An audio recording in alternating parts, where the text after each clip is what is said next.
उत्तर प्रदेश के 23,500 मदरसों के ऊपर पाबंदी लगाने के लिए किसने पिटीशन दाखिल की हाई कोर्ट में? 5 याचिकाएं दाखिल की गई। उत्तर प्रदेश में 23,500 मदरसे, जिनमें 17,000 बच्चे पढ़ते, 17 लाख बच्चे पढ़ते, उन मदरसों को बंद कराने के लिए NCPCR के ऊपर कार्रवाई नहीं हुई थी, बल्कि हाई कोर्ट में 5 लोगों ने याचिका दाखिल की थी, यानी दरखास्त, और उन्होंने पिटीशन दायर किया था कि मदरसा एक्ट को बंद होना चाहिए। आपको ताज्जुब होना चाहिए कि उनमें से 5 में से 4 आदमी वो हैं जो मुसलमान थे, एक ही हिंदू था उसमें से।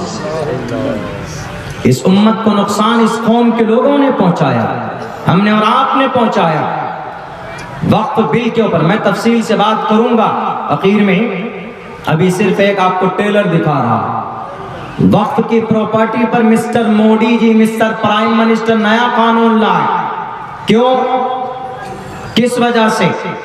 इसलिए कि हमने और आपने रास्ता दिया। 4.5 लाख एकड़ जमीन वक्फ की प्रॉपर्टी है भारत में, वक्फ के अंदर रजिस्टर्ड है, और 9.5 लाख वक्फ की प्रॉपर्टी इन इंटायर इंडिया। पूरी दुनिया के अंदर इतना बड़ा बोर्ड नहीं है जो मुसलमानों की भारत के अंदर मुस्लिम वक्फ बोर्ड है। गवर्नमेंट के एतबार से मिनिस्ट्री फाइनेंस, ये आर्मी, उसके बाद रेलवे, तीसरे नंबर पर मुसलमानों की सबसे बड़ी जो प्रॉपर्टी के एतबार से कोई संगठन है तो वो औकाफ है, वक्फ बोर्ड है। 9.5 लाख एकड़ जमीन, इनकी आमदनी अगर आती ना तो आज हमारे मदरसों को चलाने के लिए चंदा नहीं करना पड़ता। इनकी आमदनी का सही इस्तेमाल होता तो हमारे अइम्मा किराम को 10,000 रुपए तनख्वाह देने में हमारी अम्मी नहीं मरती। वक्फ बोर्ड के प्लेटफॉर्म से इनको तनख्वाहें दी जाती। आज जो हम अपने बच्चियों को डॉक्टर अगर बनाना चाहें तो हमारे पास यूनिवर्सिटी नहीं है। अगर वक्फ बोर्ड वाले चाहते तो हमारे पास यूनिवर्सिटी होती। अगर वक्फ बोर्ड वाले चाहते UPSC में कोचिंग कराने के लिए हमारे पास कोचिंग सेंटर होता।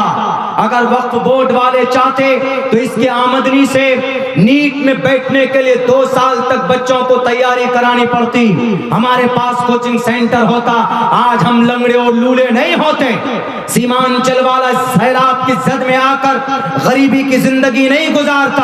अगर वक्फ की प्रॉपर्टी का सही इस्तेमाल होता, अब्दुल्ला सालिम कसम खाकर भी ये बात कहेगा तो हानिस नहीं हो सकता। भारत के एक मुसलमानों को 1-1 लाख रुपए महीने के अंदर इनकम दिया जा सकता था अगर वक्फ की प्रॉपर्टी का, उसके इनकम का सही इस्तेमाल होता तो। लेकिन नहीं, लूटा किसने? हमारे और आपके लोगों ने लूटा। किसने? वक्फ बोर्ड को किसने खोखला किया? जो चेयरमैन बने बैठे हैं, जिनको ओहदा दिया गया कि लीजिए वक्फ बोर्ड आपके हवाले है, तो जरा पूछो महाराष्ट्र के अंदर 1990 से लेकर सन 2002 तक 11,000 करोड़ रुपए की वक्फ की प्रॉपर्टी बेची गई। किस बाप ने इजाजत दी? वक्फ की प्रॉपर्टी को बेचना जायज नहीं है। न मुतवल्ली के लिए जायज था, न चेयरमैन के लिए जायज था, न किसी सदर के लिए जायज था, लेकिन फिर भी शरीयत को बाला ताक रखकर उन जमीनों को बेचा। इसीलिए अल्लाह तबारक व तआला ने मिस्टर मोदी को मुसल्लत किया कि बहुत खाया, बहुत करप्शन किया, बहुत लूटा। अब लो, अब कानून बनेगा। इसलिए अब भी वक्त है, ये बिल रोका जा सकता है। कहां पर? राज्यसभा में रोका जा सकता है। बाकी हमारे उलमा जो मेहनत कर रहे हैं, हमारी तंजीमें, काबिल तारीफ है, अल्लाह इनकी मेहनत को कामयाब करे। लेकिन this is very simple to stop that bill, that ordinance. बहुत आसान है। राज्यसभा में मिस्टर राहुल गांधी की अक्सरियत है, राज्यसभा में 142-45 मेंबर है, और मिस्टर मोदी की 102। तो राज्यसभा में ये चाहें, जिनको हम सेक्युलर मानते हैं, अगर ये खड़े हो जाएंगे कि नहीं ये मुसलमानों के ताल्लुक से है, मुसलमानों का पर्सनल मैटर है, हम इसको कभी पास नहीं हो देंगे, तो ये वक्फ के ऊपर ये बिल आ नहीं सकता, पास नहीं हो सकता। बहरकैफ ज़िम्नन बात आई, हमारा अमल गंदा होता है, वरना हमारा कुरान अल्हम्दुलिल्लाह उसी आन बान शान के साथ महफूज है। हमें एक बात बताई गई, बानियान मदरसा यहाँ पर मौजूद हैं, और असातिज़ाए मदरसा यहाँ पर भी मौजूद हैं। इस कुरान में अल्लाह ने बड़ी बड़ी बीमारियों का इलाज बताया, बड़ी बड़ी बीमारियों का। अभी हमसे कहा गया कि हमारे गांव में जिना के बहुत वारदात होते हैं, हमारे नौजवान बच्चे जिना करते हैं, तो कैसे बचें जिना से? हमारा कुरान उसका रास्ता बताता है, हमारी शरीयत अल्लाह के नबी अलैहिस्सलाम की हदीस तो खोल खोल कर बयान करती। उसी ताल्लुक से एक मंत्र भी मैंने पढ़ा, यथा वायुं समाश्रिते सर्वजीवन्ते जंतव तथा ग्रस्तामा वर्तते इतारा शरामा, मनुस्मृति का मंत्र। तफसील इसकी क्या है, हदीस पेश करता हूँ, तफसील आपको समझ में आ जाएगी। अल्लाह के नबी फरमाते हैं, अगर जिना से कौम को, समाज को, नौजवानों को बचाना हो, जैसे आजकल हमारी जो नई जनरेशन, नए बच्चे हैं, ये जिना जैसी मुहलिक बीमारी के रास्ते पर चले जाते, मोबाइल नंबर एक्सचेंज करते, व्हाट्सएप के ऊपर में चैटिंग होती है, उसके बाद फिर नाजायज़ संबंध तक मामला जाता है, उसके बाद डुप्लिकेट डायलॉग फेंक मारते हैं कि हम तुम्हारे से मोहब्बत करते हैं, तुम हमारी ज़िंदगी हो, उल्टी सीधी बातें करते हैं। रूठ जाए तो बहलाने फुसलाने के लिए, मोहतरमा आप खुश, आप नाराज़ मत हो, तुम कहो तो मैं चांद पर चढ़कर तारे तोड़ कर लाऊं। वो गधा इतना बुज़दिल है कि वो रात को 12 बजे घर के छत पर नहीं चढ़ सकता। लेकिन ये जिना, ये हवस है ना, इसको मुकम्मल करने के लिए इस तरह के डायलॉग बाजी करते हैं। दिस इज़ बाजारू लैंग्वेज, डोंट माइंड, बाजारू लैंग्वेज, यही चलता है, यही सब चलता है हमारे नौजवानों के दिलो दिमाग में। इसीलिए अल्लाह के नबी फरमाते, या माशर शबाब, ए नौजवानों की जमात, यथा वायुम, ए नौजवानों, या माशर शबाब मन इस्तता मिनकुमुल बाअत, तुम्हारे अंदर ताकत है, तुम्हारे अंदर बैंक बैलेंस है, फिजिकल तुम अपनी बहलिया को खुश कर सकते हो, घर दे सकते हो, नाम नफा अदा कर सकते हो, फल्यतज़व्वज, you have to get married, शादी करो। फोन पे रिश्ता मत बनाओ, व्हाट्सएप पे चैटिंग मत करो, शादी करो। शादी करने से क्या होगा? फ़इन्नहु अग़ज़्ज़ु लिलबसर, तुम्हारी आँख की हिफाजत होगी, व अहसनु लिलफ़रज, तुम जिना से बच जाओगे, तुम्हारे शर्मगाह की हिफाजत होगी। और जो नौजवान, अल्लाह के नबी ये भी फरमाते हैं कि जिसमें ये ताकत नहीं है, पैसा नहीं है, गरीब है, बहुत गरीब है कि कोई बेटी नहीं देता उसको, अब करेगा क्या? अल्लाह ने तो डिजायर रखा है उसके अंदर, जिनसी ख्वाहिश तो है, शहवत तो है, अल्लाह ने रखी है उसके अंदर में ये ताकत, हर किसी के अंदर। इसलिए जो लोग ब्रह्मचारी बनते हैं ना, वो फेक है, फेक, कोई ब्रह्मचारी नहीं बन सकता। अल्लाह ने ये ताकत रखी है, ये बड़ी मुजाहदे के बाद ये चीज़ ख़त्म होती है, ख़त्म नहीं होती है, बल्कि उसको दबाया जा सकता। किससे कैसे बचें? पास पैसा नहीं है, गरीब हैं, घर नहीं है, शादी करेंगे, बीवी को कहाँ रखेंगे, क्या खिलाएंगे? वमन लम यस्तती, जिसके पास है ही नहीं, हिम्मत नहीं है, सकत नहीं, फ़अलैहि बिस्सौम, तो रोज़ा रखो। क्यों? फ़इन्नहु लहु विजाउन, इसलिए कि रोज़ा जो डिज़ायर है, जो भूख है, जो सेक्स है, फ़इन्नहु लहु विजाउन, तो उस सेक्स को रोज़ा तोड़ता है। सेक्स को कम करने के लिए कोई टैबलेट नहीं है, सेक्स को बढ़ाने के लिए टैबलेट है, कम करने के लिए कोई टैबलेट नहीं है। पूछो दुनिया वालों से कि दुनिया वालों, हम सेक्स को कम करना चाहते हैं, डॉक्टर, MBBS, MD डॉक्टर, कोई टैबलेट बता दो।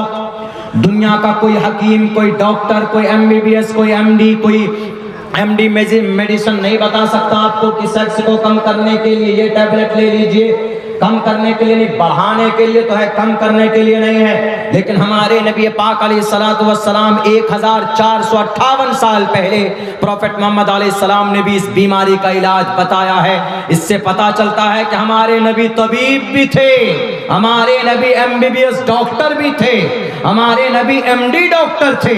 दुनिया के अंदर बुराई और बीमारियों का इलाज भी आपने अपने तरीके से किया है। और आप अलैहिस्सलाम ने कहा कि तुम्हारे पास पैसा नहीं, तुम्हारे पास दौलत नहीं, तुम बीवी को रख नहीं सकते, उसके अखराजात पूरे नहीं कर सकते, लेकिन तुम्हारे अंदर शहवानी ताकत है, तो क्या करेगा जवान? तो तुमको जिना से भी बचना है, बीवी भी नहीं है पास, तो एक काम करो, फ़अलैहि बिस्सौम, तुम कसरते रोजा, कसरत से रोजा रखोगे तो वो ताकत जो सेक्स की ताकत है, जो शहवत है, अल्लाह उस ताकत को कम कर देगा रोजा रखने की वजह से। अल्लाह के नबी अलैहिस्सलातु वस्सलाम का पैगाम। इसलिए मेरे नौजवानों, अगर आपके अंदर ज्यादा शौक है तो आप किसी की बेटी के ऊपर उसकी इज्जत पर हाथ डालने से पहले, उसको मोबाइल के जरिए बहलाने फुसलाने से पहले, नाजायज संबंध बनाने से पहले, अगर आप समाज की किसी बच्ची को पसंद करते हो तो जायज तरीके पर और फिर सिस्टम में जाकर अपने माँ बाप से बात करो, उससे रिश्ता करो, निकाह करो, तो इंशाअल्लाह तबारक व तआला समाज तरक्की भी करेगा और फिर आपकी जिंदगी के अंदर बरकत भी होगी। वरना ये डुप्लीकेट डायलॉग मारते फिरोगे ना कि तुम हमारी जिंदगी हो, तुम्हारे लिए चांद पर आसमान पर चढ़ जाऊंगा, तारे तोड़ कर लाऊंगा, तो कभी तुम कामयाब नहीं हो सकते। कभी भी तुम अपनी जिंदगी में नापाक तरीके पर कामयाब नहीं हो सकते। मेरे हिंदू भाइयों की किताब में भी है, यथा वायुम समाश्रिते सर्व जीवंते जंतवः। यथा वायुम, ए नौजवानों, शादी इस तरह जरूरी है, just as a air for necessary for the life. जैसे हवा इंसान की जिंदगी के लिए जरूरी है, ऐसे ही शादी इंसान की पवित्र जिंदगी के लिए, पवित्र पाक जिंदगी के लिए, दैट इज वेरी कंपल्सरी, उसके लिए जरूरी है। Having a happy married life in the form of wife, बीवी से ही खुशहाल जिंदगी आ सकती है, तुम्हारी गर्लफ्रेंड से नहीं। बॉयफ्रेंड गर्लफ्रेंड खत्म करो इन सब नाजायज तरीकों को, नाजायज ताल्लुकात को। नौजवानों, अल्लाह ने इसलिए नहीं जवानी दी। दिल खैराबादी साहब ने अभी एक कहा था ना, अबू जहल का खात्मा करने वाला, 2 बच्चे थे, कितनी उम्र थी हमारे और आपकी तरह, एक की उम्र 13 साल, एक की उम्र 14 साल की थी। इस उम्मत के फिरौन का खात्मा किया। अब्दुल्ला इब्न मसूद कोई बूढ़े नहीं थे, 16 साल की उम्र में तफसीर के इमाम बन गए थे। वो अब्दुल्ला इब्न मसूद, मुफस्सिरीन जहां कुरान करीम की किसी तफसीर के मामले में अटक जाए तो अब्दुल्ला इब्न मसूद की रिवायत आ जाए तो फौरन वहीं पर सबका कलम रुक जाता है। 16 साल की उम्र में तफसीर के इमाम बन गए। इमाम मालिक 16 साल की उम्र में मदीनतुल मुनव्वरा के जस्टिस ऑफ इस्लाम बन गए थे, काज़ी इस्लाम बन गए थे। इसलिए अपनी जवानी को सही काम में लगाओ, अपनी जवानी को पाक रखो, अपनी जवानी को मोबाइल के जरिए तबाह मत करो, बर्बाद मत करो। सबसे ज्यादा इस वक्त जो मेहनत करनी है हमारी नस्ल को, वो तालीम पर मेहनत करनी है। आप तालीम हासिल कीजिए, इंशाअल्लाह तबारक व तआला आपके मुकाबले में दूसरी कोई कौम खड़ी नहीं हो सकती। वक्त कम है, ज़्यादा वक्त चाहिए तफसील से बात करने के लिए, लेकिन इतना कहूँगा, अरे जो काम 2000 साल तक गुलामी की हो और पिछले 76 साल में इतनी ताकत आ गई उस कौम में कि सबको गुलाम बना लिया, कुछ तो बात होगी। तो बात ये थी कि उसने अपने बच्चों को पढ़ाया। उसके बच्चे आज शादी नहीं करेंगे चलेगा, खपाची गाड़ी में नहीं बैठेंगे तो भी चलेगा, आईफोन, वीवो, ओप्पो मोबाइल नहीं रखेंगे तो भी चलेगा, लेकिन न पढ़ें नहीं चलेगा। उनका बच्चा पढ़ता है, आप कहेंगे कि मौलाना क्या पढ़ो? आप कुरान पढ़िए, हाफिज बनिए और मैथ भी पढ़िए, साइंस भी पढ़िए, केमिस्ट्री भी पढ़िए। मैथ कुरान से निकला, साइंस कुरान से निकला, सोशल साइंस कुरान से निकला, केमिस्ट्री इस्लामिक प्लेटफॉर्म से निकला, कुरान